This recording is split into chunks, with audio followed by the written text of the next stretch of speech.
Ramakrishna Hari nacho कीर्तनाच्या रंगी भाग क्रमांक 46 आपण बघत आहात. या भागामध्ये आपल्या सर्व प्रेक्षकांचे मनपूर्वक स्वागत. आज आपल्या मानदेश भूषण सोबत आहे ते मान तालुक्यातील आंधळी येथील हेमंत हरिदास घुटे आहेत. ते कीर्तनकार आहेत. खरं तर विद्यार्थी ते कीर्तनकार असा हा महाराजांचा प्रवास आहे. त्यांच्या सोबत आहेत त्या महाराजांच्या आई आहेत त्या रेखाबहिणी आहेत. आज त्यांच्याशी पण आपण बोलणार आहोत. खरं तर विद्यार्थी ते कीर्तनकार कसा प्रवास झाला या संदर्भात आज आपण महाराजांशी विद्यार्थी या नात्यातून बोलणार आहोत. उगळीवाडी येथे बालसंस्कार शिबिरात हेमंत घुटे महाराजांचे कीर्तन आपण ऐकत आहोत. बालसंस्कार शिबिरात हे त्यांचं कीर्तन सुरू आहे. आपल्याला पाहावयास मिळत आहे. मान तालुक्यातील वारुगड ग्रामपंचायत हातीत असलेल्या उगळेवाडी येथील बालसंस्कार शिबिरातील हे कीर्तन आपण ऐकत आहोत.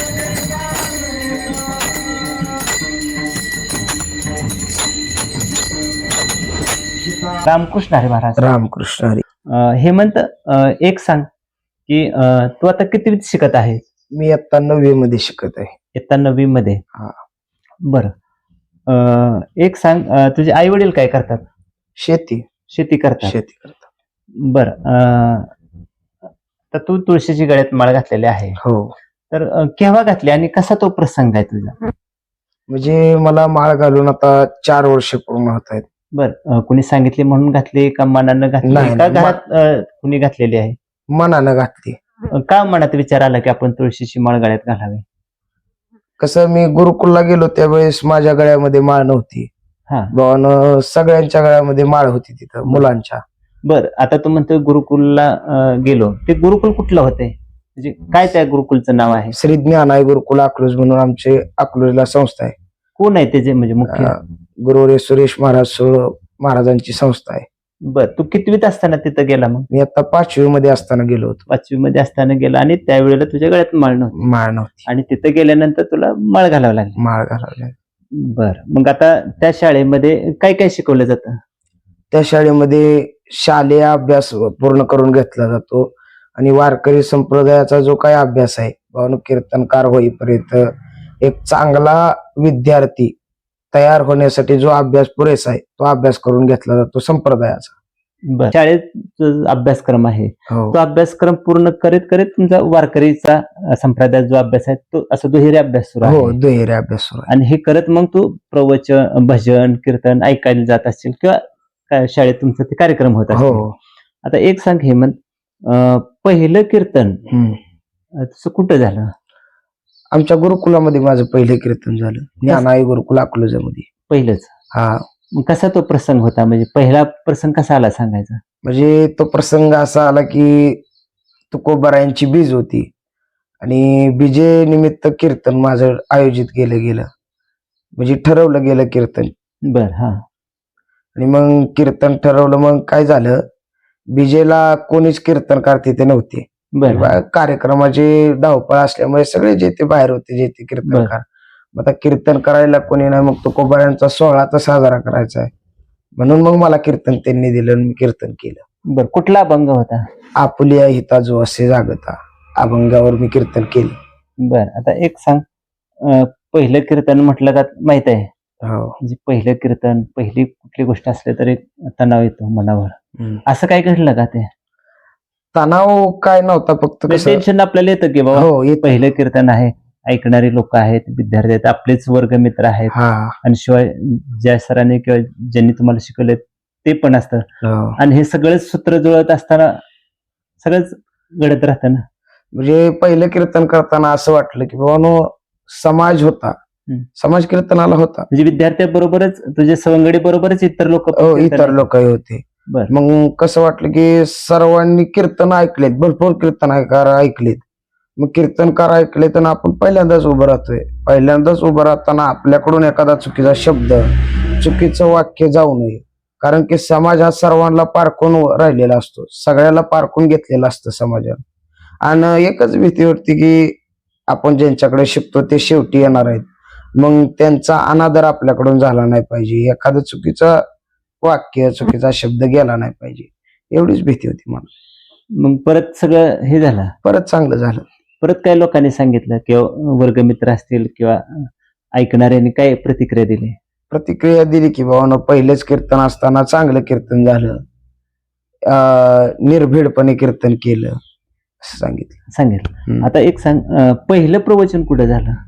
वाई तालुक्यात शेंदुरजणी गाव आहे, त्या बरं. शेंदुरजणी गावी झालं. मग तिकडं कसा प्रसंग आला जाण्याचा? आम्ही सप्ताहाला गेलो होतो तिथं. सप्ताहाला गेल्यानंतर आम्ही साथीला फक्त गेलो होतो हरिपाठ कीर्तनाला. पण ज्या दिवशी त्या प्रवचनकारांचं प्रवचन होतं ते प्रवचनकारच तिथं आले नाहीत. प्रवचनकार आले नाहीत म्हणून कोणी प्रवचन करायचं तर त्यांनी मला प्रवचन करायला लावलं. मी काय प्रवचन करत नव्हतो, पण आपला अभ्यास तेवढा झालाय, मग काय हरकत आहे बसायला. जिथं कोणी नाही तिथं आम्ही, म्हणून मी बसलो प्रवचनाला आणि केलं प्रवचन. बरं, कुठला श्लोक घेतला होता काय ते प्रवचनाला? श्लोकच असतो ना प्रवचन म्हटलं? प्रवचनाला मी ओवी घेतली होती. ओवी. हा, ओवी. का भूमीचे मार्दव सांगे कोंबाचे लवलव, नाना आचार गौरव सुकुलिनाचे. ज्ञानेश्वरीतील 13व्या अध्यायातली ओवी मी प्रवचनाला घेतली होती. मग काय पहिलं प्रवचन सांगताना कसं काय, तो प्रसंग तसाच होता का वेगळा होता काय? थोडाफार वेगळा होता तो प्रसंग, कारण त्या प्रवचनाला नाही म्हणलं तरी 50 लोक प्रवचनाला होते, ग्रामीण भाग असल्यामुळे. आणि प्रवचन सांगून असे ही झालं की मी प्रवचनामध्ये नाथ महाराजांची कथा सांगितली गावोबाची.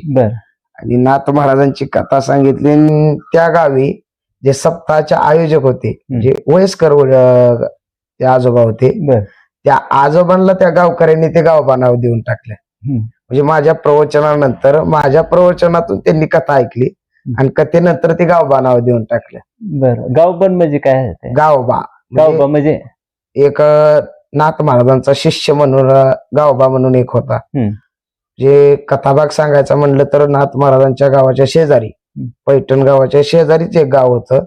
त्या गावीने गावोबा राहत होता. गावोबा म्हणजे सामान्य कुटुंबातील गरीब आई वडील वारले होते. आई 4 घरची धुनी भांडी करून त्याला सांभाळत होती. आणि एके दिवशी तिच्या मालकाच्या घरी पुरणपोळीचा नैवेद्य केला होता, स्वयंपाक केला होता. पूर्वी कुठलाही मोठा सण समारंभ असला, कार्यक्रम असला की पुरणपोळीचं जेवण केलं जायचं.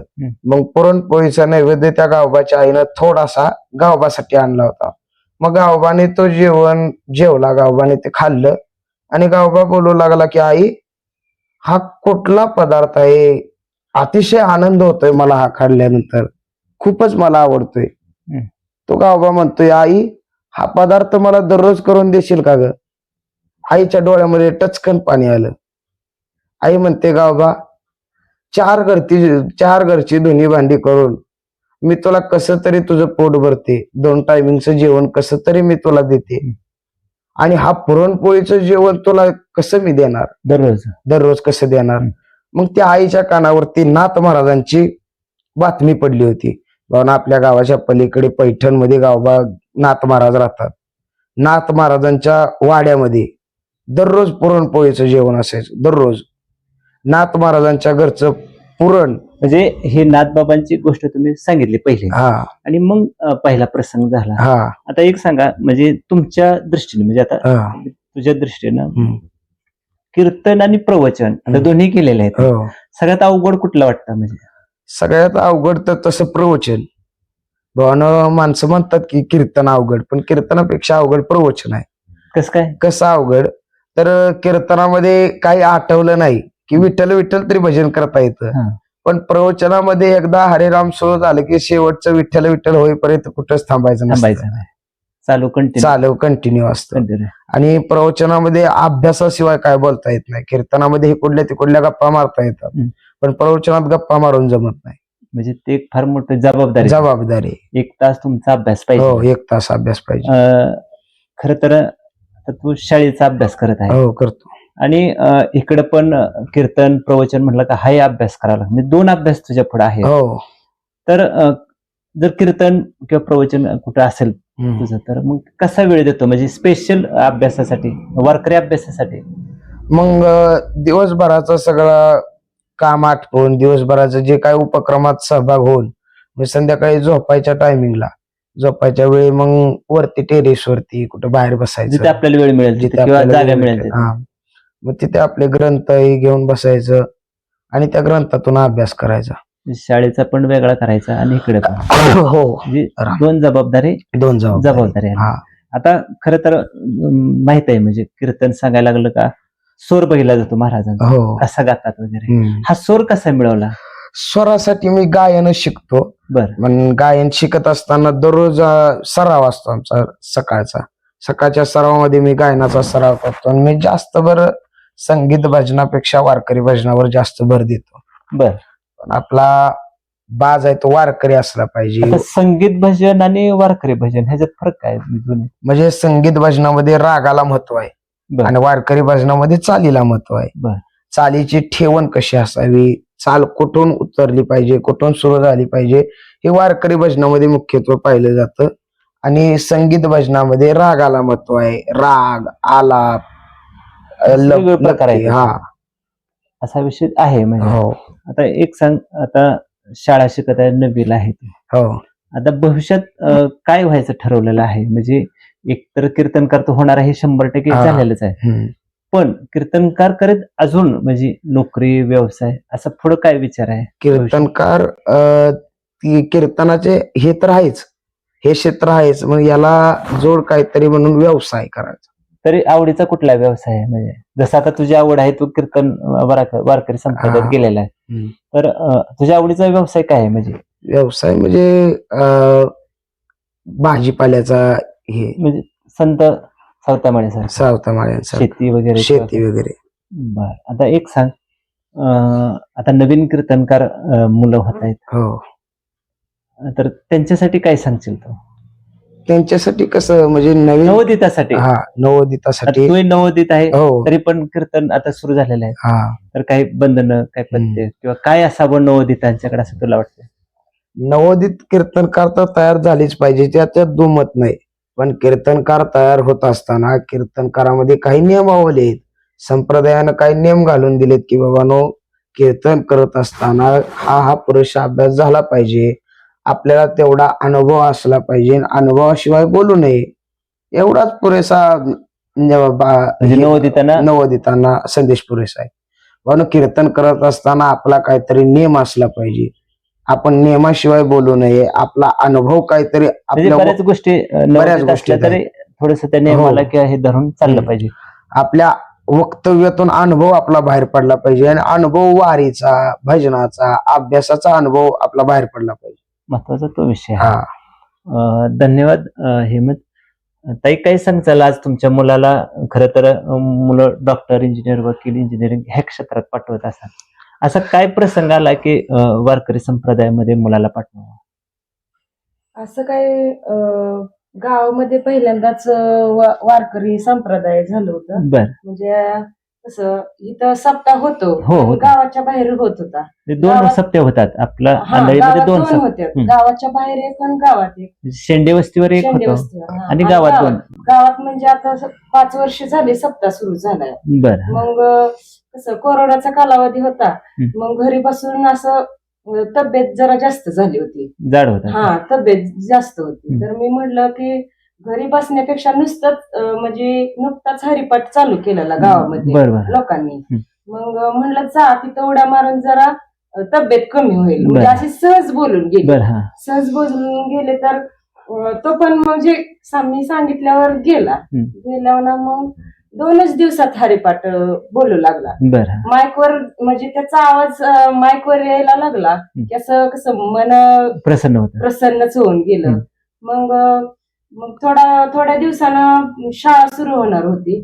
मग सगळ्यांनी असा निर्णय तिथे घेतला की मुलगा जरा हुशार दिसतोय, ह्याला जरा आवड म्हणजे पुढे काहीतरी करू शकतो, वारकरी संप्रदायाची आवड आहे. जर त्याच्या आई वडिलांनी जर नाही शाळेत तिकडे पाठवलं तर आम्ही पाठवू.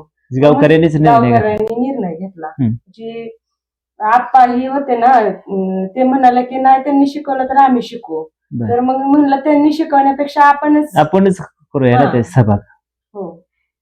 म्हणजे हे सर्व तुम्ही ठरवलं आणि त्याला पाठवलं, असा हा प्रसंग.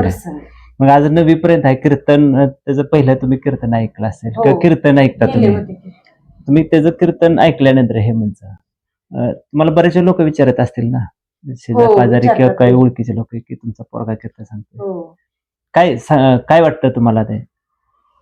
भारी वाटतं मनाला. कसं आपला मुलगा जर प्रत्येक वेळेस कसं दुसऱ्याच आपण आहे. महाराजांना बघते स्टेजवर असं बोलताना आहे, पण आपला स्वतःचा मुलगा कीर्तन सांगत असल्यावर जरा वेगळंच असतं ना. काय मनात भावना आली त्यावेळेला? भावना म्हणजे तसं काय, शेवटी मुलगा आपला कीर्तन सांगतो हा वेगळाच आनंद हो असतो. वेगळाच म्हणजे असतो. ते शब्दात पण सांगता शब्दात पण सांगता येत नाही ना जरा. आणि ते वेगळं असतं. आता आई म्हणून तुम्ही काय सूचना करता का? आता काही तुम्ही कीर्तन ऐकले असतील, बाबा असं हा सांग, मी तसं सांग. आता मी जर एखादं मला जर कीर्तनाला नाही जाऊ शकले ना, कसं इथं जास्त लोकांना आवड नाही आमच्या घरी. म्हणजे तुमचं माहेर कुठलं? माझं माहेर वडूच. वडूज. हा बर.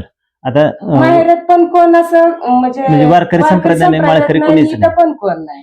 तरी पण तुम्ही मुलाला पाठवलं? हो आमच्या म्हणजे सासऱ्यांना 5 भाऊ, सासरे सगळे 5 भाऊ होते, पण कोणच माळकरी नाही.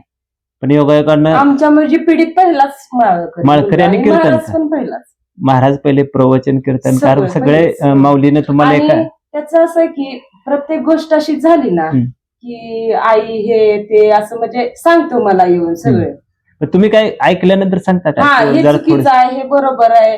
आणि जर मला कीर्तनाला एखाद्या नाही जाता आलं तर मी लाईव्हला बघते, कीर्तन व्हिडिओ मध्ये बघते, आणि हा मुद्दा आपण बाळा तू हा कीर्तनात बोलला पाहिजे, असं नाही बोललं, ही चुकीचा शब्द आहे, त्याची कीर्तन मी ऐकली ना आता, तर एखादा शब्द चुकीचा गेला तर मी त्याला लगेच सांगते की हा असं नाही बोललं पाहिजे.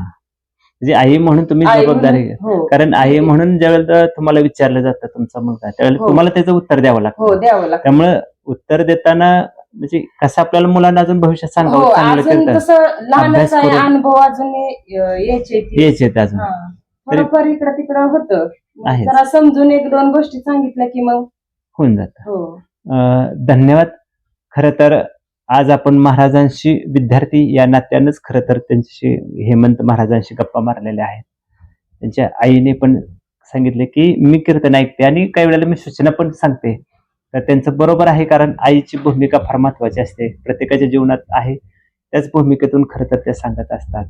आणि खरं तर महाराजांनी सांगितलं की मी भविष्यात शेती व्यवसाय करणार आहे.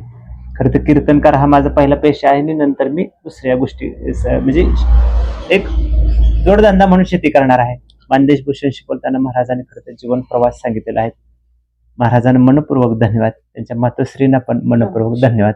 रामकृष्ण. रामकृष्ण.